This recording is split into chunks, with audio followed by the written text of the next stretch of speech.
afternoon, year 10s. Alright, so I've brought with me an apple here today. You might be wondering why. It's an apple because we're going to be learning about Isaac Newton and motion. Right. So just a quick recap on what we learned last week. We went over the 3 laws of motion. So let's list out what they are. Okay. So who here knows the first law of motion? Yes. Inertia. Inertia. Perfect. Yeah. So what is inertia? Inertia is when something's moving and it abrupts stop and then keeps moving. Yes. Right? Yeah. So basically inertia is defined as an object in motion is going to want to remain in motion. So for example, if I have this apple on a string and I let go of it, it's in motion. And as you can see, it's going to remain in motion. So that's inertia. Right. And the second one, who here in this room remembers the second? Alright, well, it's commonly defined as F equals to ma, but what does that really mean? Well, F is force equals mass times acceleration. In simple words, it means when a force acts upon an object, the object's going to move. So, for example, when I push this chair, it moves. So, that's F equals ma, the second law of motion. And the third one, it's quite easy to forget, but this one here is every action has an equal and opposite reaction. So an example that I can think of is pretend I'm standing on a skateboard and I've got a basketball in hand. If I was to throw the basketball, I would move backwards by a bit. That's the opposite reaction to the ball that I've just thrown. Great, okay. So with that, we can start today's class, which is on motion, and the focus would be to be able to draw vector diagrams. Right. Great. Yeah. So when I'm walking towards the left or your right at a certain speed, I can draw that on the board as a stick figure with an arrow. So the arrow points towards the direction that I'm walking in, and the length of the arrow would indicate the speed that I'm walking in. So before I was walking at a moderate pace, if I was to run towards the left, I would have the same stick figure, same direction, but this arrow is going to be longer. Right, okay, so who can quickly tell me again what 2 aspects there are when drawing motion diagrams? Yes. The speed. Speed, yeah, and the speed is indicated by, yeah. Length of the arrow. Length of the arrow, yeah. And what's the other aspect of motion diagrams? Well, yes. Stick figure. Well, actually, the stick figure can go because that's not really necessary. But I've just added that there so that we can quickly understand or gain an intuition on how to draw motion diagrams. The second aspect, yes. Will it be the mass? The mass does play a role, but that we'll get there later. Okay. Yeah. Direction. Perfect. Yeah. So the 2 key aspects is the speed and the direction of travel. Right. Okay. So why is this important? This is important because let's say, for example, you're driving in a car. So we've got a car over here traveling towards the right. Let's say we have an occupant inside the car who has an apple in their hand, and they decide to throw it in the direction of motion of the car. So I'm in the car, I'm moving here, and I throw the ball in the same direction that I'm moving in. So the car initially has motion. The apple that I've thrown out has its own motion as well. So how do we find the total speed that the apple travels in? Does anybody?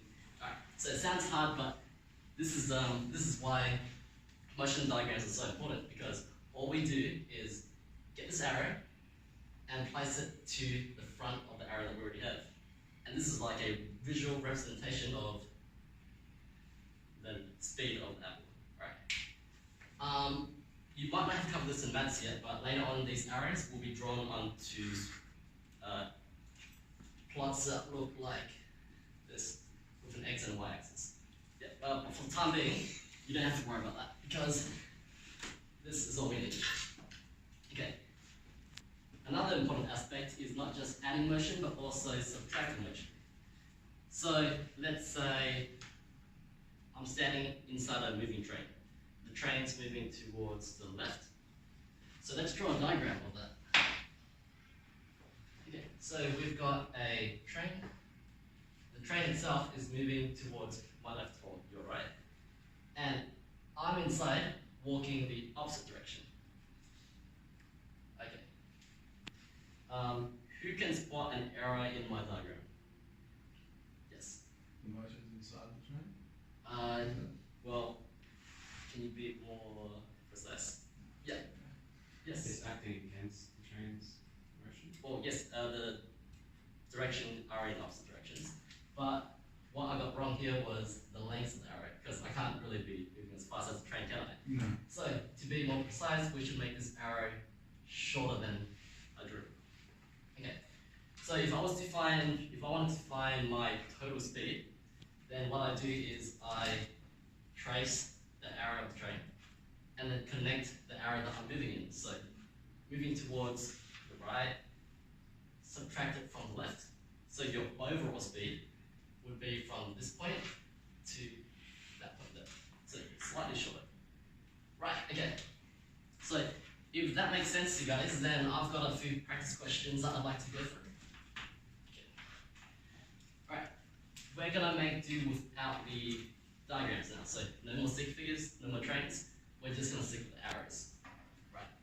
So I've got an arrow, I'll call it the first arrow. It's gonna look like that. So going to the right. I wanna have a second arrow.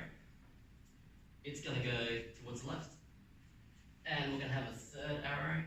That's gonna go downwards. Alright, so these arrows, they represent the speed that we're traveling at. Right, okay, so who wants to draw on the board arrow 1 plus arrow 2? Yeah, so you can try. Yep.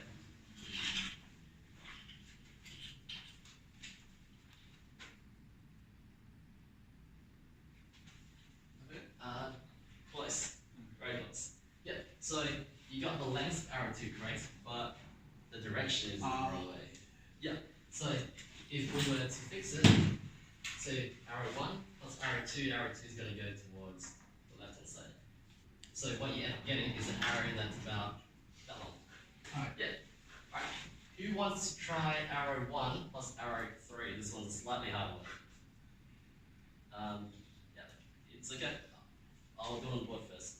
Do you want to give it a shot? Yeah. Alright. So you're traveling towards the right and you're going down. So you just connect those two arrows, and quite simply, you're gonna start here and end up there. So this third arrow is your overall speed. The speed as well as the direction. Okay. So all that sounds pretty complicated, but let's do an in-class demonstration. Right. So what we're about to do is spin this apple around on a string. Okay. So that's me in the center, and that's the apple on the string. If I spin it clockwise, then this arrow is going to represent its direction. Right, okay, so let's see how that's going to look. So from here, clockwise, or in your perspective, it'll look a bit like that. Right, okay.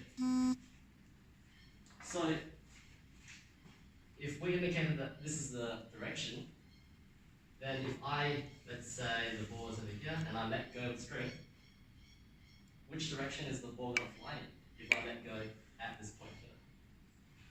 Would it go this way, or would it be on a tangent? Yes, going down. So Yeah, the that's why it's down. Yeah. No, it's going to go up first and then it'll go down. Yeah. So let's say I'm spinning it, and I let go at this point here. It will go down this way. Yeah. Okay. Yeah. So we have one for that first outcome. Does anybody think this would happen? Yeah, right. Yeah, this one would happen. It's like playing cricket. That's Okay, so why one, it's two. first. Okay. Nothing your answer. Alright, so it's time for the demonstration. So I'm going to have to get everybody to move to the back of the room for safety reasons. Right. And we'll test it out. Taste it, because everyone will want to see it. Yeah, good. Good. So I'm going to stand here as well, and I'm going to spin the ball and let go at this point here. So I'm spinning the ball. Don't worry, guys. I'll practice at home. So I want to stop it now. So at this point here. All right. So let's say 1, 2, 3. It, as expected, it moves that direction and not in the straight line. Yeah. So that's the end of the demonstration. The next part is I want you guys to form groups and try to explain why